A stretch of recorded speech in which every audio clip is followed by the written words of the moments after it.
ओम श्रीमत्कल्पवटे महोदधितटे रत्नावली संकटे श्रीलीला प्रकटे स्थिताम्बु निकटे नीलाद्रिकुटे स्थिते साटोपे मणिमंडपे रसकला लावण्य लीलाद्वयम् मुक्तानंद महोदधिं विजयते कैवल्यदाता हरि।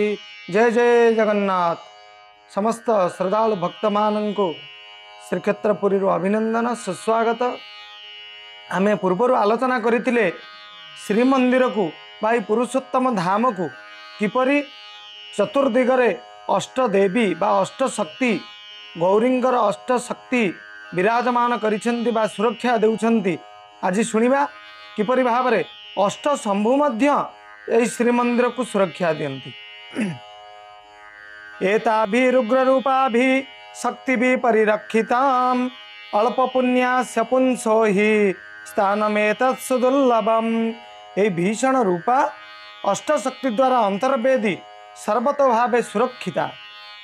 जोपरि भावरे चतुर्दिगरे अष्टशक्ति विराजमान करी सुरक्षा देउचंती सेपरि एई पुण्य तीर्थ बा पुण्य क्षेत्रटी अष्टशक्ति हिसाब से सुरक्षा रे अछि।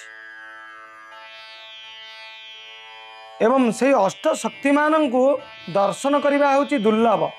जो मैंने आसुच्च आम पूर्वर कही जो मैंने श्रीक्षेत्र को कालिया सान्त को दर्शन करने आसुंच से माने जो अष्टशक्ति रही श्रीमंदिर सुरक्षा देउचंती से दर्शन करने निहाती आवश्यक बा सुदुर्लभ। एतासामष्टशक्तीनां दर्शनात् कीर्तनात् तथा नश्यन्ति सर्वपापानि हयमेधं फलं लभेत्। ये अष्टशक्ति को दर्शन करने द्वारा बा कीर्तन करने द्वारा अश्वमेध फलर लाभ होता है। ये शास्त्र कहते ये अष्टशक्ति को महाप्रभु सहित दर्शन करिले अश्वमेध फलर लाभ होता है। रुद्रान्याष्टाष्टधा भेदं दृष्ट्वा रुद्रोपि शंकरः आत्मानमष्टधा भित्वा उपास्ते परमेश्वरम। भगवान शंकर रुद्राणी अष्ट प्रकार ई भेद को दर्शन करी जेतबळे भगवान शंकर देखिचंती अष्टशक्ति कालिया शांतर ई मंदिर को सुरक्षा देउचंती।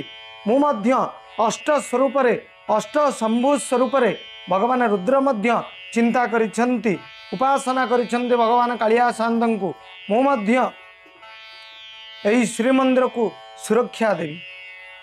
आराध्य तपसा विष्णु पार्थयेद वरमुत्तमं जत्र त्वं देव तत्राहं वसयह्यं यथा सुखम।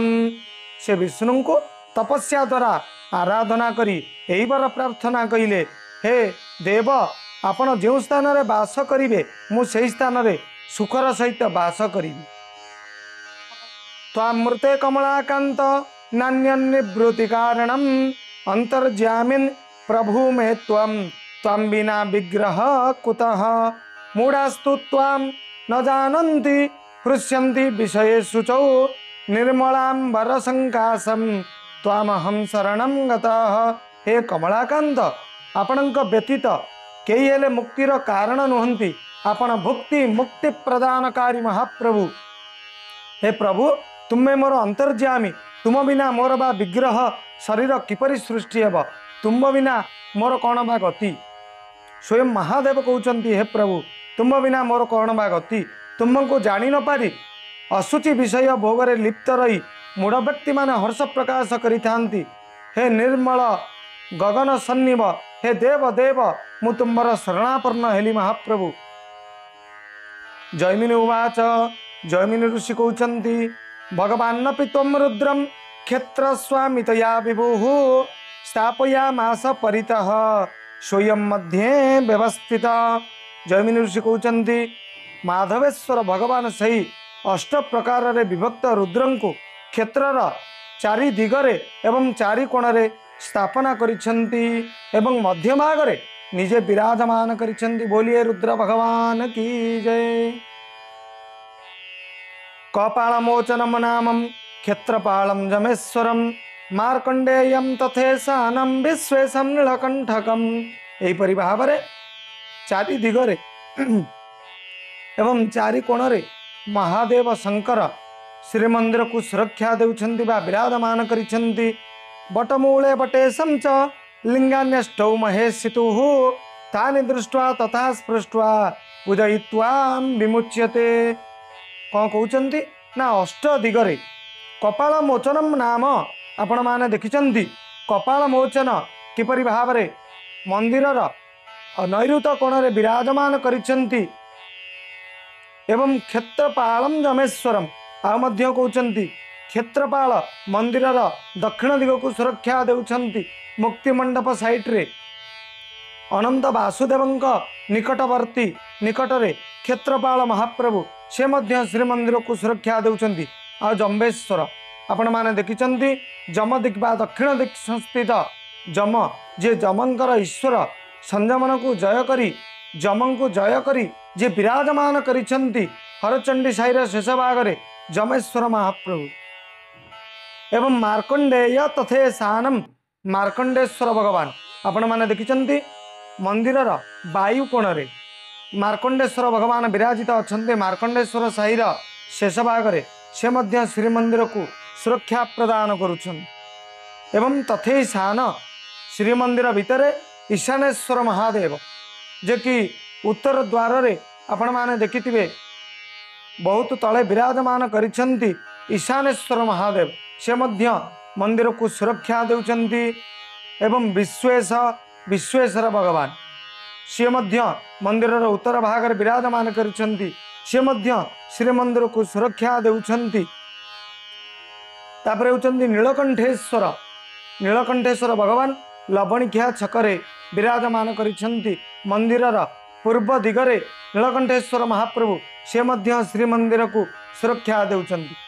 बटमूले च बटेशं लिंगन्याष्टौ महेशितुः बटमूल जो बटेश्वर महादेव विराजमान करिछन्ति से मध्य श्रीमंदिर को सुरक्षा देउछन्ति। कालिया सांदंग मंदिर को सुरक्षा देउछन्ति।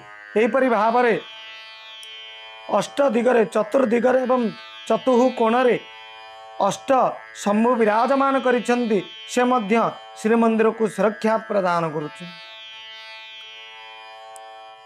अत्र क्षेत्रे मृता जे च न तेषां तो प्रभुर्जमः जदर्थमागतस्त्वं हि तदन्यत्र प्रसादय। हे जमराज माँ लक्ष्मी कहते हे जमराज ए क्षेत्र रे मृत व्यक्ति मानकर तुम्हें प्रभु होई न पार। जो क्षेत्र रे अष्ट शंभु अष्ट शक्ति विराजमान करिछन्ति एई क्षेत्र को श्रीमंदिर को सुरक्षा देवा पई तुम्हें केबे हेले भी एई क्षेत्र रे मृत व्यक्ति मानकर प्रभु हेई परिवनी। उपदेश्य यथा येत्थं श्रीरुवाच पितामहं भगवान भगवान नाभि पद्मजोनेर्बधारया।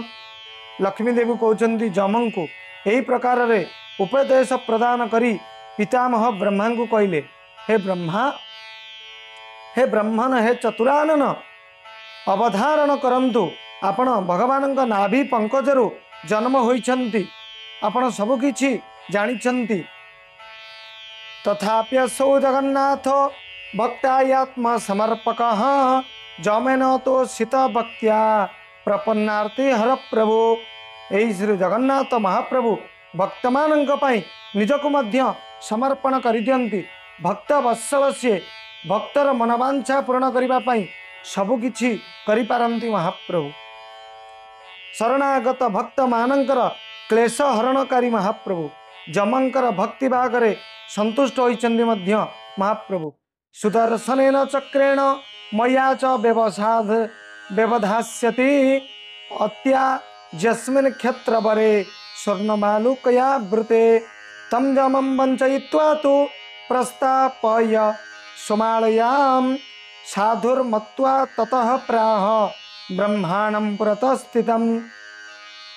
एवं से जमं को बुझाई सुझाई निज पुर को पठाई दियो महा हे ब्रह्मा जम को टिके बुझे दियंतु स्वर्ण बालुका द्वारा आवृत ही क्षेत्र राज श्रीक्षेत्र रे निजर सुदर्शन चक्र द्वारा माया को दूरे रखिए।